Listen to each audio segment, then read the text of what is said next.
In the heart of Manhattan, tucked between towers of steel and glass, stands a place whispered about in boardrooms and penthouses, Harrington's.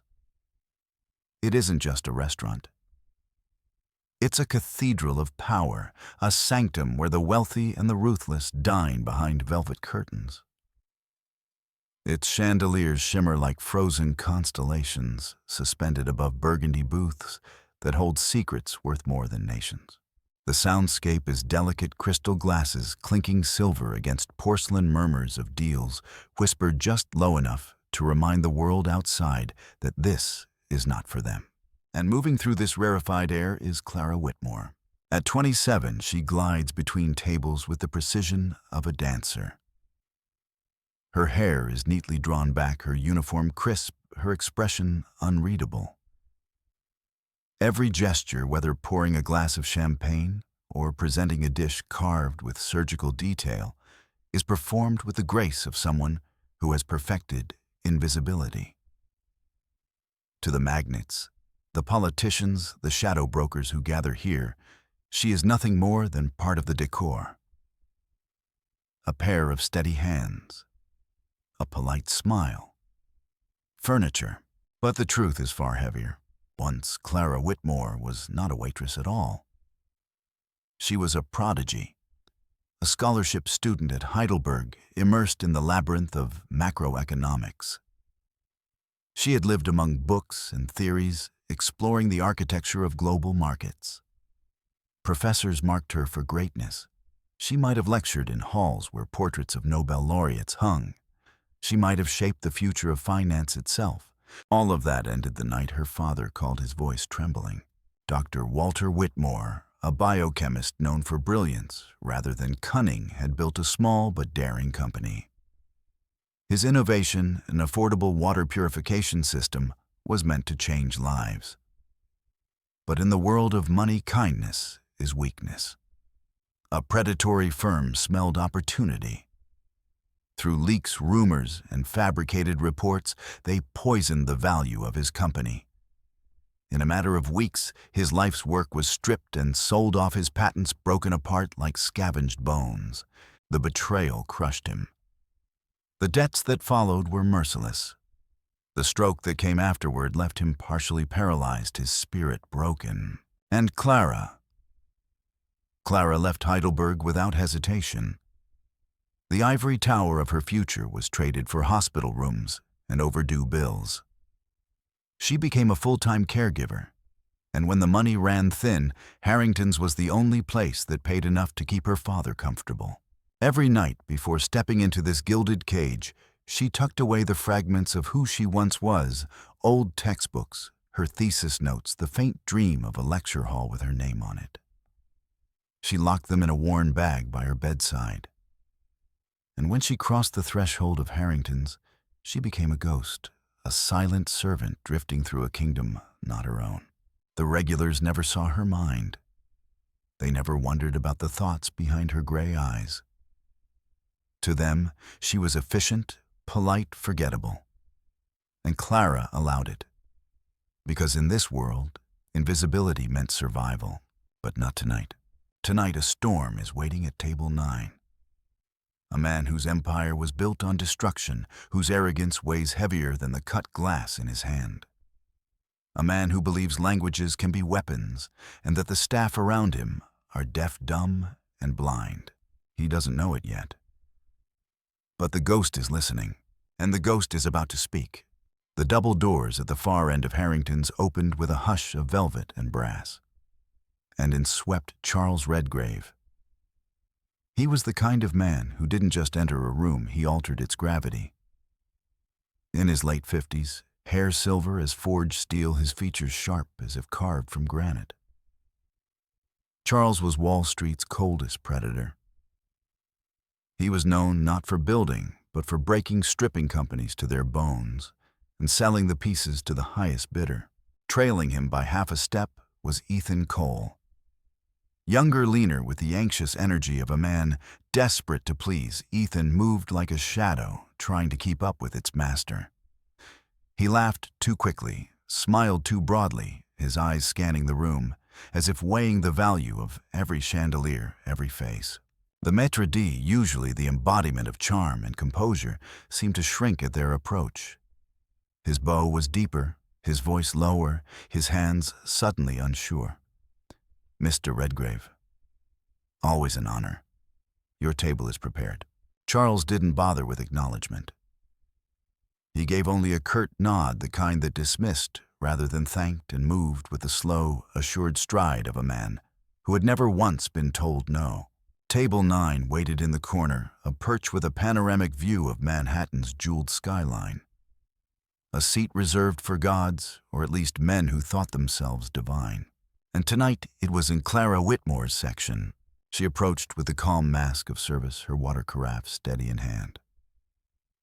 "Good evening, gentlemen." Still or sparkling.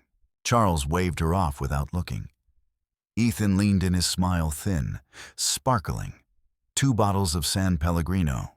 Clara inclined her head and moved as trained, but inside her chest was tight, her pulse sharp in her ears.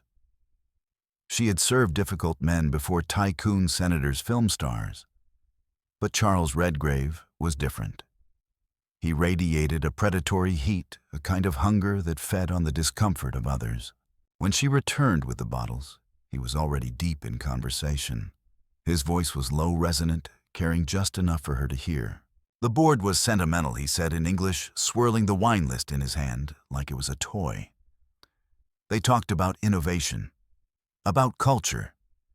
I reminded them culture doesn't show up on a balance sheet. We sold their server division for 50% profit in 3 weeks. That's culture.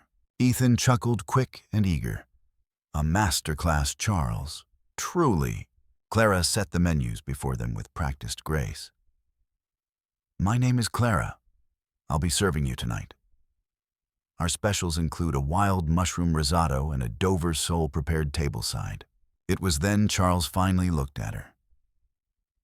Not as a person, but as one inspects furniture, measuring durability, not humanity. His gaze lingered a beat, too long, cold and dismissive. And then he turned away, his voice shifting into crisp, fluid German. "Sieh nur Ethan, die hübsche kleine Kellnerin, sicher nicht die hellste. Look at her, the pretty little waitress, certainly not the brightest." Ethan smirked, following his master's lead. Their words slithered between them like smoke. Clara's face did not change. Her hands did not tremble as she placed the bread basket on the table. But inside her stomach coiled, because every syllable landed. She understood all of it. Perfectly. And then she heard it. A word that turned her blood to ice. North Star. She froze just for an instant as the letters struck like iron across her memory. North Star, the code name used in confidential papers, whispered in boardrooms, scrawled on the few legal documents her father's lawyer had salvaged. North Star was not just a deal. It was the death knell of her father's life's work, the betrayal that had broken him. Her mask held. Her back stayed straight. But under her skin, a storm began to gather. At table 9, the predators laughed, and the ghost of Harrington's burned in silence. The cellar doors swung open with a soft sigh as Clara descended into the cool hush where Harrington's treasures were kept. She walked past rows of rare vintages bottles, resting like sleeping giants in their cradles of oak. Her fingers brushed lightly along the dustless glass until she reached the one requested by Charles Redgrave, a bottle of Chateau Petrus, 2005. $7,000 of liquid pride to him, nothing more than a casual indulgence. Clara lifted it with steady hands, though the weight felt obscene. That single bottle represented nearly 2 months of her father's care bills back when he was alive. Now it represented something more unbearable, the casual cruelty of men who had stolen his life's work and laughed while doing it. She returned to table 9, her expression a perfect mask of service. Presenting the bottle, she bowed slightly. Charles gave only the briefest of nods, not even glancing at her face. His attention fixed on Ethan, as if Clara were no more than a waiter's tray. She set the bottle down and began the ritual of decanting. The cork slid free with a muted sigh, and the rich scent of the Waitress drifted into the air, heavy with promise. She tilted the bottle with practiced grace, letting the first ruby stream glide into the crystal decanter. Every motion was exact, almost sacred, and it was in that hushed ceremony that the past invaded her. For a moment, the clink of crystal faded. In its place came the echo of a phone call, her father's voice breaking on the line. "They're stripping us bare, Clara. They've gutted everything." Then the image, his office papers scattered across the floor, his shoulders hunched, as if the weight of the entire world pressed him down. She remembered the silence on the other end of the call, when his speech slurred when she screamed his name through the receiver, helpless. Her father's company, his dream of clean water for every community, had been dismantled by whispers and lies. By men who viewed lives as numbers on a sheet, and by one betrayal that still ached like a knife. His own protege, the young researcher he had mentored for a decade, who had signed false reports at the enemy's request. The memory pressed against her as the wine swirled in her hands. And then Charles Redgrave's voice cut through smooth and cruel in German. "Der alte Narr Whitmore hat jedes Wort geglaubt, das wir ihm gefüttert haben. The old fool Whitmore believed every word we fed him." The words struck like a lash. Clara flinched inwardly, but her hands remained rock steady. The stream of crimson flowed without a tremor, though her heart pounded so hard she feared the decanter might shake with it. Charles chuckled a low rumble, pleased with his own memory. Ethan joined in the sycophant's laughter, sharp and thin. To them it was a story of conquest, a tale to be savored with fine wine. To Clara, it was a dagger driven once more into a wound that had never closed. But in that wound, something hardened. The grief that had haunted her for years fused with the fury now rising in her chest. Rage did not break her composure, it honed it. Like iron hammered in fire, her sorrow became something sharper, cleaner. She poured the last of the wine into the decanter and set the bottle aside. With a practiced motion, she raised the decanter to the candlelight, checking clarity.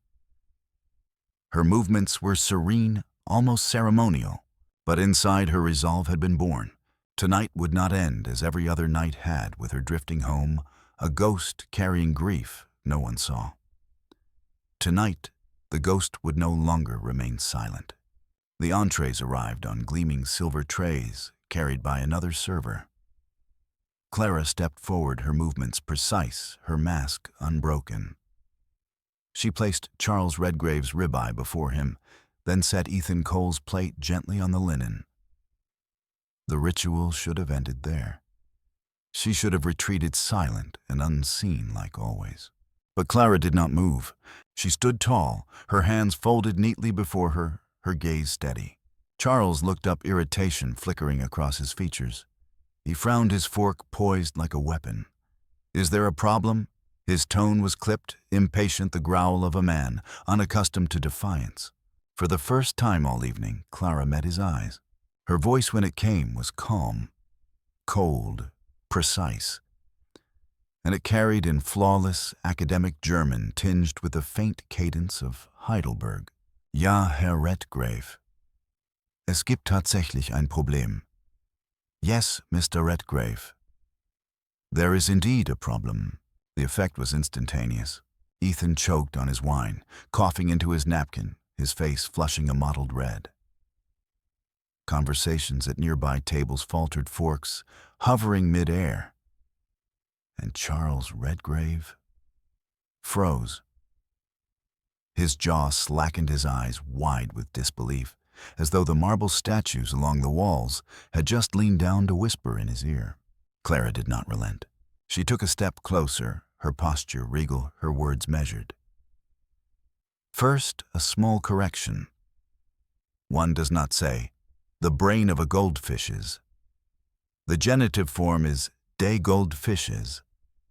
If you insist on insulting someone in a language you believe makes you superior, you should at least learn the grammar. The cut was surgical, precise, devastating. A waitress correcting the grammar of a billionaire who believed himself untouchable. Murmurs rippled through the room. Ethan's face drained of color. He looked as though he might sink beneath the tablecloth. Charles's shock curdled into fury. His lips thinned, his face darkened, but Clara pressed on her voice, still in German, forcing him to meet her on her chosen ground. And now she set her tone low and lethal. Let us address your story of conquest. The man you called an old fool, the man you mocked over this wine. His name was Dr. Walter Whitmore. She paused. The name rang like a struck bell. Charles recoiled his chair, groaning against the polished floor. Recognition sparked in his cold blue eyes, chased quickly by a flicker of fear. Clara's voice did not waver. Dr. Walter Whitmore was my father. The words hit like thunder. A sharp gasp swept through the restaurant.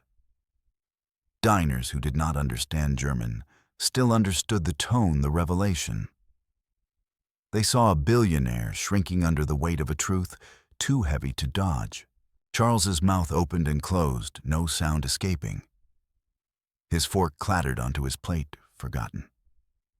Ethan sat paralyzed, his eyes darting between master and waitress, as though the very ground beneath him had been upended. Clara held her ground, her gray eyes like steel. For years she had lived as a ghost in this gilded room, unseen, unheard. Now every gaze was upon her, and she was no longer invisible. In that silence, the power shifted.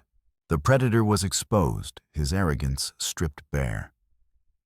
And the waitress, dismissed, mocked, underestimated, stood tall, her voice a weapon sharper than any blade. The reckoning had begun. The silence in Harrington's was broken, not by Charles Redgrave, but by the quiet, deliberate step of Jean-Pierre Dubois, the maître d'. He had watched the confrontation unfold, his sharp eyes weighing every detail.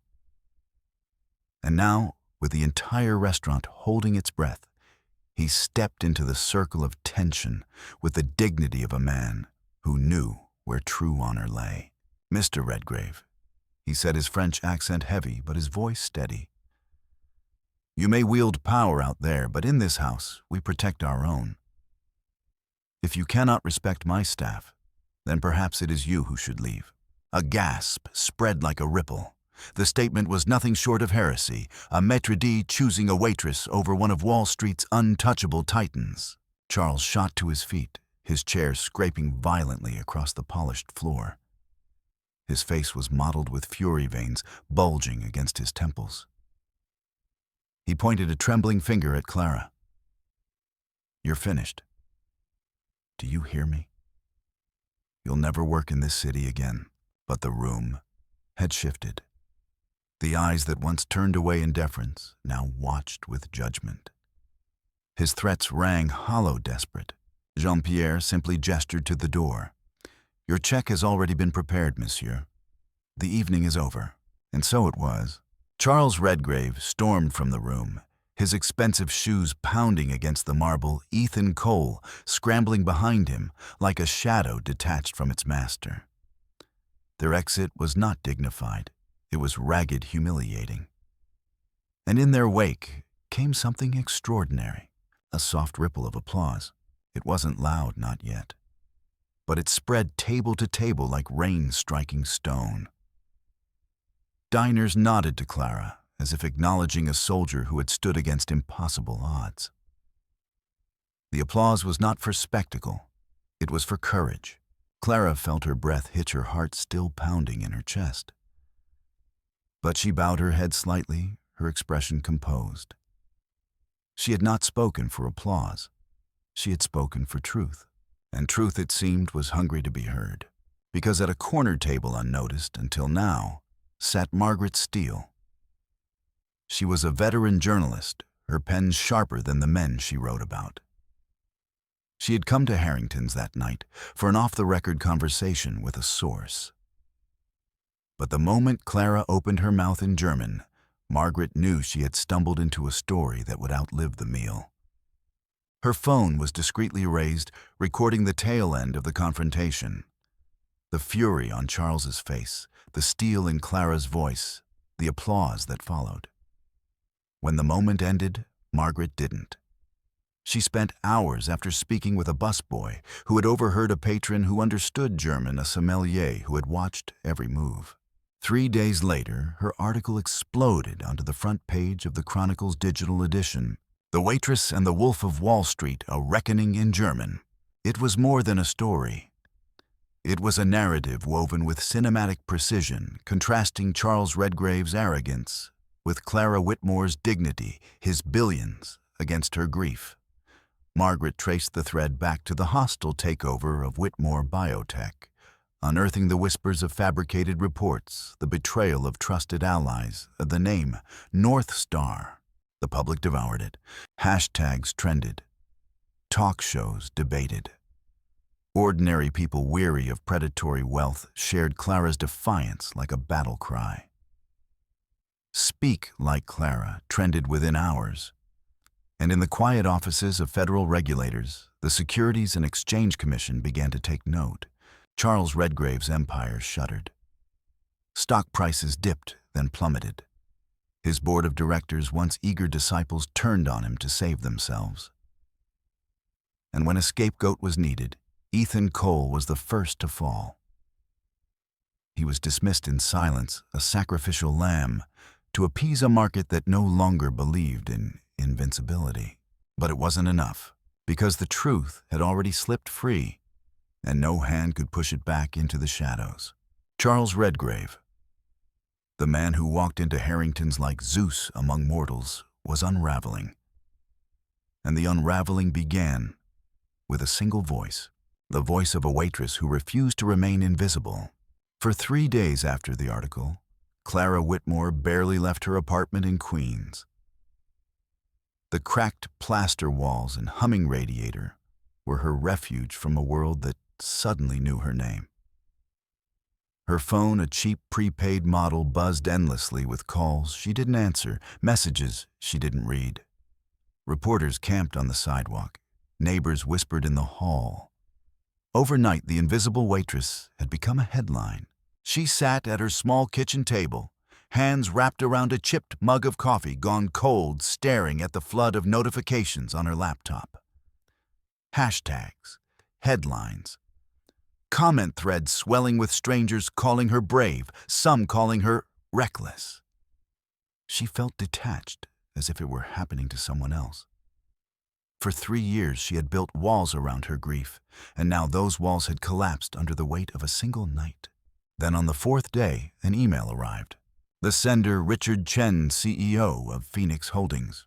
She clicked it, half expecting another empty promise of an interview, another request for a soundbite. Instead, the words made her hands tremble. "Dear Ms. Whitmore, I knew your father. Years ago, I tried to partner with him before his work was stolen. I admired his vision, and I mourned what was lost. What you did at Harrington's was courageous, but what struck me most was not your defiance. It was your clarity, your precision, your mind. Phoenix Holdings is preparing a new division dedicated to sustainable innovation. We need someone who understands both the science and the stakes, someone with integrity. This is not an act of charity. This is a job offer. I believe you are the most qualified person for this role. My door is open." Clara read it 3 times, her pulse thudding in her ears. For the first time in years, she felt something fragile, almost foreign hope. She accepted. Months later, the elevator doors opened onto the top floor of Phoenix Holdings. Clara stepped out no longer in the stiff uniform of Harrington's, but in a simple, elegant suit. The leather of her briefcase was worn, but polished her stride steady as she entered a corner office with glass walls that looked out across Manhattan. The skyline stretched before her towers of glass and light that once belonged to men like Charles Redgrave. Now it was her view. On her desk sat a slim folder embossed with Phoenix Holdings' crest. Inside was her first assignment, a portfolio of startups, working on everything from biodegradable plastics to affordable diagnostics. She ran her fingers over the pages, her mind sparking awake in a way it hadn't since Heidelberg. Data models, projections. This was her language, her arena, and yet she worked with a new compass. She no longer saw just numbers. She saw people communities thirsting for clean water, children living under skies choked with smoke, families choosing between medicine and food. Her father had taught her that science was for humanity. Now she would guard that truth with everything she had. Her first act as director was deeply personal. Using Phoenix's legal team, she petitioned to reacquire the patents stolen from Whitmore Biotech. Charles Redgrave's empire, now fractured and desperate, sold them for pennies compared to their worth. Clara signed the papers with steady hands, her signature a quiet victory. The patents did not stay in a vault. She placed them in a public trust, licensed for minimal fees to developing nations. Her father's dream clean water for the communities most in need was alive again. Standing at her office window as dusk fell, Clara watched the lights of the city flare to life. Somewhere far below, Harrington's glowed like a beacon in the night. She thought of the girl she had been there, silent and invisible, pouring wine for men who thought themselves gods. That ghost was gone. In her place stood an architect of futures. It was a winter evening when Clara Whitmore returned to Harrington's. The same brass handles gleamed on the tall glass doors, the same velvet curtains softened the glow of chandeliers. But this time, she did not enter through the staff entrance, past the lockers and stainless steel sinks. She stepped through the grand front doors, her coat draped across her shoulders, her stride unhurried. For a moment, the maître d' looked startled. Then recognition swept across his features. Jean-Pierre Dubois broke into a smile that softened his formal mask. He bowed not out of duty, but respect. "Mademoiselle Whitmore, welcome back." This time she was not invisible. He guided her across the familiar carpet past tables, where titans of industry still whispered their schemes. A few patrons looked up, some with curiosity, others with quiet reverence. Her name had become a story whispered in these walls, a legend told with awe, the waitress who had spoken truth to power. Jean-Pierre stopped at table 9, the corner seat with its view of Manhattan's glittering skyline. The same table where her world had fractured, where grief and rage had once burned inside her chest. Clara sat the leather chair creaking softly under her. For a moment, she simply rested her palms on the white linen, steadying herself, breathing in the hush of the room. This was not the battlefield it once had been. Tonight, it was a sanctuary reclaimed. She ordered a simple meal: seared salmon, a crisp salad, a glass of Sancerre. No extravagance, no spectacle. Just food prepared with care. Her server was a young woman no older than Clara had been on that fateful night. She moved with the same careful precision, the same polite neutrality.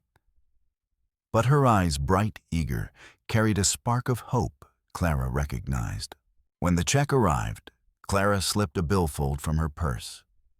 She paid in full and placed a generous tip inside the folder, more than the girl expected, enough to matter. The young waitress looked at her in surprise. Clara only smiled. "Take care of yourself," she said gently. The girl nodded, her eyes shining, and Clara felt a quiet ache of recognition. She had once been that ghost. Tonight she left a gift for the next one who might wander these gilded halls. She lingered over her wine, gazing out at the city lights. Towers glittered like constellations, just as they had the night Charles Redgrave called her father a fool. But tonight, the view was different, because Clara was different. The narrator's voice settled softly, as if spoken from the hush of the room itself. Clara Whitmore once believed strength meant silence, that survival demanded invisibility. But tonight, she understood. True strength lies in speaking truth, even when it trembles in your throat. From that truth came justice. From that justice, dignity. And from dignity, a future rebuilt. The lesson lingered: gentle but unshakable dignity cannot be stolen by cruelty or arrogance. It lives inside in the courage to stand tall. Clara finished her meal, gathered her coat, and walked out the front doors into the cold Manhattan night. She no longer carried plates for men who mocked her. She carried her father's legacy and her own. And Harrington's once a cage was now nothing more than a room she had conquered. If Clara's story moved, you share it with someone who needs courage today. And if you'd like to hear more stories of resilience and justice, consider subscribing and leaving a comment. Your voice, like Clara's, matters more than you think.